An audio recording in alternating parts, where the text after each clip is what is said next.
Kakšno življenjsko izkušnjo in preizkušnjo vam je prinesla onkološka diagnoza? Kako ste se soočili s tem izzivom in kako vam je v sebi uspelo najti toliko moči, da je bolezen pravzaprav postala navdih za ustvarjalno izpoved osebnega izkustva, ki je in bo, verjamem, spodbuda tudi marsikomu drugemu? Ja, zbolela sem, oziroma za diagnozo sem izvedela, ko sem bila stara 42 let. Pri teh letih kaj takega ne pričakuješ. Tako da je kar zatreslo marsikaj v naši družini. Šok je bil najprej kar močan, ampak potem smo se pa počasi pobirali, vsi skupaj, ne. Ker to ne prizadene samo tebe, ampak prizadene tudi okolico, tvoje bližnje, ne. Ne vem, že 5. leto hodim na onkološki inštitut, kjer prejemam terapijo enkrat mesečno.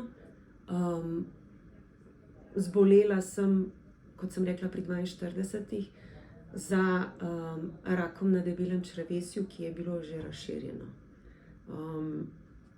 Takrat nisem vedela, kakšna je statistika, sploh nisem šla gledat, vedela pa sem, da prognoza ni dobra. Soočaš se s strahom, bolečino, in ta prve 2 tedna je, mislim, da opisano vse v tisti, oziroma orisano vse v tisti sliki, strah in bolečina. Kar me je pa prvo najbolj dvignilo, v bistvu me je najbolj fizično prizadelo, a hkrati najbolj dvignilo, je bila nenapovedana operacija, ker sem imela perforacijo črevesja. Takrat sem pa skorajda štartala iz nule. Se fizično in psihološko pobirala. Operacija je bila težka, so še vedno posledice, ampak živim. In to je pomembno. Potem se je pa počasi začelo celjenje, in tudi prve terapije. Ni bilo lahko, še sedaj ni, ampak se s tem spoprijemaš sproti, korak za korakom. Tako kot sem rekla, slona se poje po grižljajih, ne naenkrat. Prinese ti pluse, prinese ti minuse, tako da Kakšna pripoved se ob tej vaši zgodbi, ob tej vaši izkušnji skriva v brazdah življenja? Kako, na kakšen način te odslikavajo vaše počutje in izzive, s katerimi ste se spoprijemali in se še vedno spoprijemate?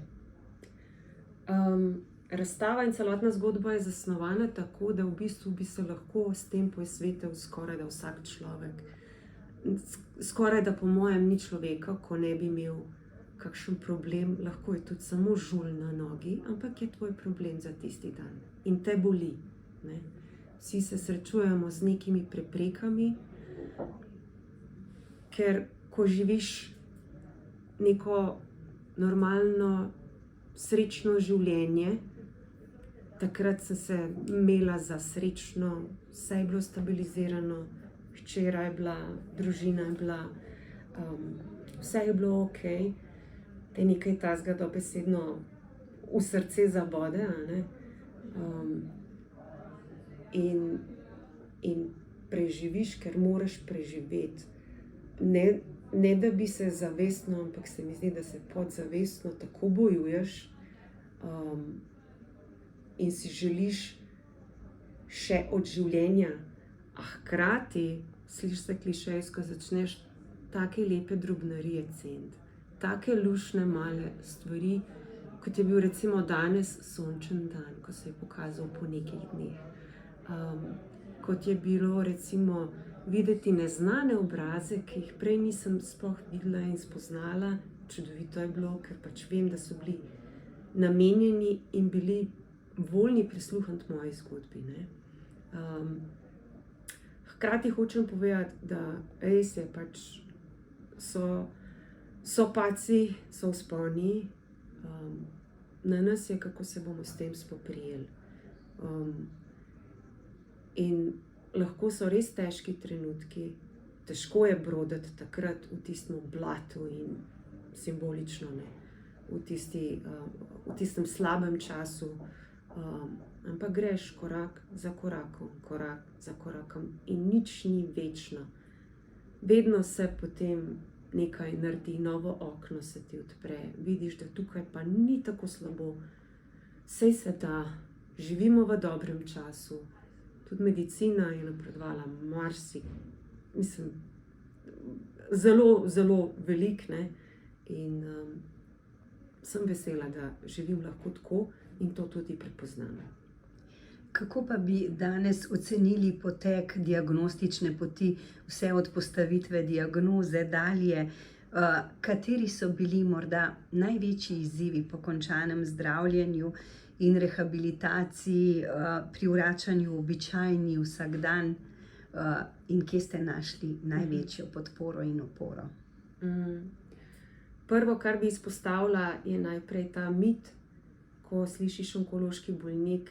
Jaz sem imela takoj predstavo, plešasta glava, torej da bom izgubila lase, plus slabosti.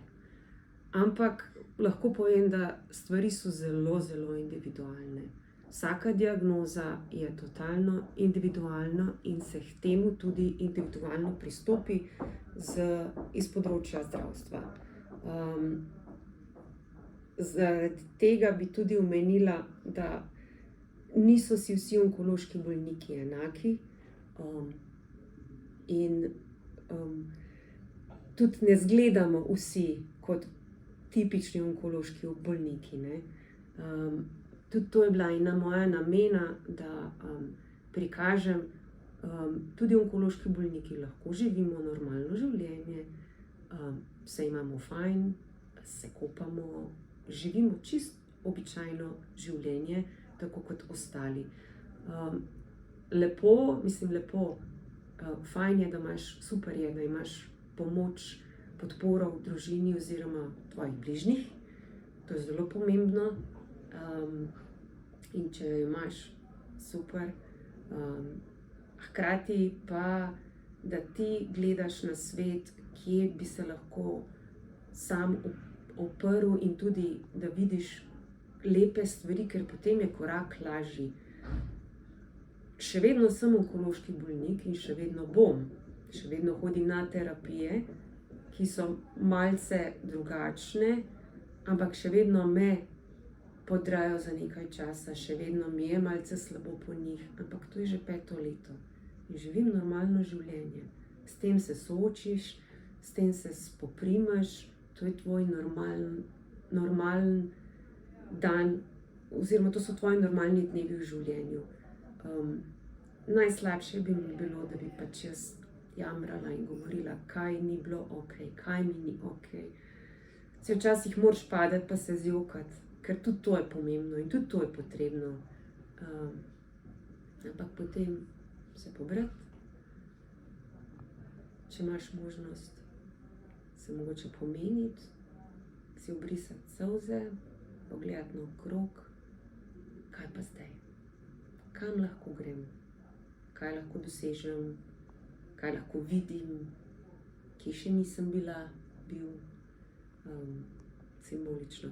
V glavnem, hočem povedati, tudi kot onkološki bolnik sem se vrnila nazaj na delovno mesto po 4 letih in pol, delam za 4 ure, in sem vesela, da lahko živim dokaj normalno življenje, ki je tudi po svoje zanimivo, drugačno. In mislim, da veliko ljudi to reče, ta bolezen mi je veliko vzela, ampak mi je dala druge poglede. In sem ful vesela za to.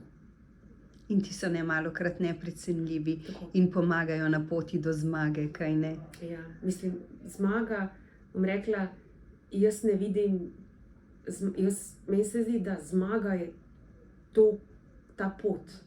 Tako. Ta pot je zmaga, ki jo bijemo vsi onkološki bolniki dan za dnem, ko se zjutraj pogledaš v ogledalo, ko ti je slabo, ko si švoh, ko nisi v redu.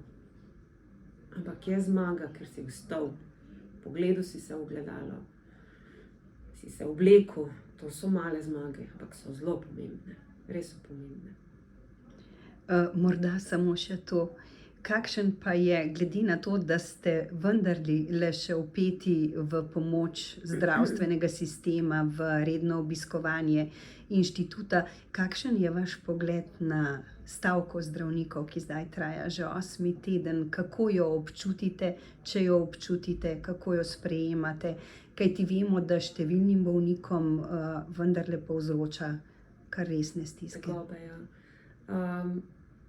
Stavka zdravnikov, ne vem, ne bom preveč komentirala, premalo vem o tem, ne rada bi brala, veliko je stvari vzeto iz konteksta in ne bom tega komentirala.